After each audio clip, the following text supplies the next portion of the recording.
Bienvenue dans le premier tutoriel concernant la méta du jeu Let Loose. A travers ce tutoriel, vous pourrez découvrir les grands principes du jeu, les deux modes de jeu proposés sur le serveur Develoo, la différence entre toutes les squads. Nous aborderons aussi les avant-postes et les garnisons, voir quelles sont leurs différences, pour finir par parler attaque et défense. Let Loose est un jeu qui se concentre sur l'attaque et la défense de 5 points forts. Ils sont représentés sur la map par un rond noir hachuré. Il existe deux modes de jeu différents, le mode combat et le mode offensif. Le mode combat commence par une égalité. 2 points sont capturés de chaque côté pour les alliés et pour l'axe. Le but de ce mode de jeu est de posséder plus de points forts que l'ennemi. Une partie en mode combat peut durer au maximum 1h30. Pour gagner, une équipe doit soit capturer les 5 points forts, soit, à la fin du temps réglementaire, elle doit avoir plus de points forts que l'équipe ennemie. Le deuxième mode de jeu est le mode offensif. Dans le mode offensif, vous serez soit du côté des défendeurs, soit du côté des attaquants. Les défenseurs possèdent les 5 points au début de la partie. Leur but est d'en garder au moins un avant la fin de la partie. Les attaquants ne possèdent aucun point fort au début de la partie. Leur but, capturer les 5 points forts ennemis. La condition de victoire est simple. Soit les attaquants arrivent à prendre tous les points, et dans ce cas-là ils gagnent, soit ils n'y arrivent pas, et dans ce cas ce sont les défenseurs qui gagnent. Au niveau du timer, les attaquants ont 30 minutes pour capturer le premier point. Une fois le point capturé, le timer est remis à 30 minutes et ils ont de nouveau 30 minutes pour capturer le deuxième point et ainsi de suite. Une partie offensive peut donc durer au maximum 2h30 si les attaquants mettent effectivement 30 minutes à capturer chacun des points. En arrivant sur un serveur Let Loose, après avoir choisi le côté dans lequel vous souhaitez jouer, vous aurez la possibilité de choisir ce que vous allez faire. Vous pouvez prendre le rôle de commandant, créer une escouade d'infanterie, une escouade de blindés ou une escouade de reconnaissance. Vous pouvez également ne pas créer d'escouade et rejoindre une des escouades d'infanterie, de blindés ou de reconnaissance en fonction des places disponibles. Il ne peut y avoir qu'un seul commandant. Si le rôle est déjà pris, vous ne pourrez pas le prendre. Il peut y avoir un nombre illimité d'escouades d'infanterie. Il ne peut y avoir que 6 escouades de blindés et 2 escouades de reconnaissance. Le but du rôle de commandant est d'établir une stratégie et de donner des ordres aux autres escouades afin de les mener à la victoire. Le but de l'infanterie sera de capturer et de défendre les points tout en éliminant l'infanterie adverse. Les blindés auront pour rôle d'appuyer leur infanterie et évidemment de se battre contre les blindés ennemis. La reconnaissance, quant à elle, a un rôle bien particulier.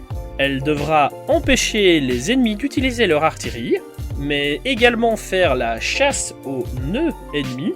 Ils devront également chercher les garnisons ennemies, mais aussi trouver les blindés afin de transmettre les informations au reste de l'équipe. Sur le serveur Develoo, nous avons imposé une limitation de niveau pour certains rôles. Tout cela afin d'empêcher que les rôles cruciaux qui sont limités en nombre ne soient pas pris par des joueurs trop débutants qui ne connaissent pas encore assez le jeu. Dans cette vision, il ne vous sera pas possible de jouer commandant en dessous du niveau 75, de jouer un rôle de reconnaissance en dessous du niveau 50, de jouer blindé si vous n'avez pas le niveau 30, et de prendre le rôle de chef de squad si vous n'avez pas le level 10. Au début d'une partie, quand vous êtes dans le menu de déploiement, vous pouvez voir en haut à droite les lieux d'apparition. Au nombre de 3 en début de partie, ils représentent les QG de votre équipe. Au fil de la partie, le nombre de lieux d'apparition augmentera.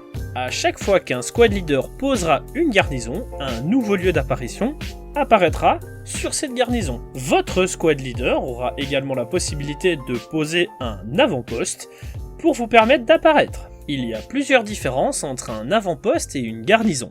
Un avant-poste n'a pas besoin de ressources pour être créé, tandis qu'une garnison nécessitera 50 points de ravitaillement pour être posé en zone bleue et 100 points de ravitaillement pour être posé en zone rouge. Sur une garnison, toute l'équipe pourra apparaître, tandis que sur un avant-poste, seuls les membres de la squad possédant l'avant-poste pourront y apparaître. Sur une garnison, le délai maximum pour redéployer est de 40 secondes, tandis que sur un avant-poste, il n'est que de 20 secondes. Vous pourriez également voir apparaître certains lieux d'apparition un petit peu différents. Il en reste deux dont nous n'avons pas parlé. Le premier est les half-tracks. Les half-tracks sont des genres de camions à chenilles qui sont en réalité des lieux d'apparition mobiles. Ils peuvent être déplacés par n'importe qui et une fois le moteur arrêté, ils se transforment en lieu d'apparition. Sur un half-track, le délai de déploiement maximum est de 60 secondes. Vous pourriez également avoir la possibilité d'utiliser une tête de pont. Une tête de pont est un lieu d'apparition que le commandant largue par les airs. La tête de pont a pour but de déployer des troupes derrière les lignes ennemies. Elle représente en réalité le parachutage de troupes. Le délai de réapparition sur une tête de pont est de 30 secondes. Tant sur le half-track que sur la tête de pont, toute l'équipe peut déployer. Les avant-postes, les garnisons, les half-tracks et la tête de pont peuvent également vous indiquer si des ennemis sont à proximité. En effet, si des ennemis sont à proximité, le lieu d'apparition apparaîtra sur la carte avec un triangle rouge à l'intérieur. Cela signifie que des ennemis se trouvent à proximité.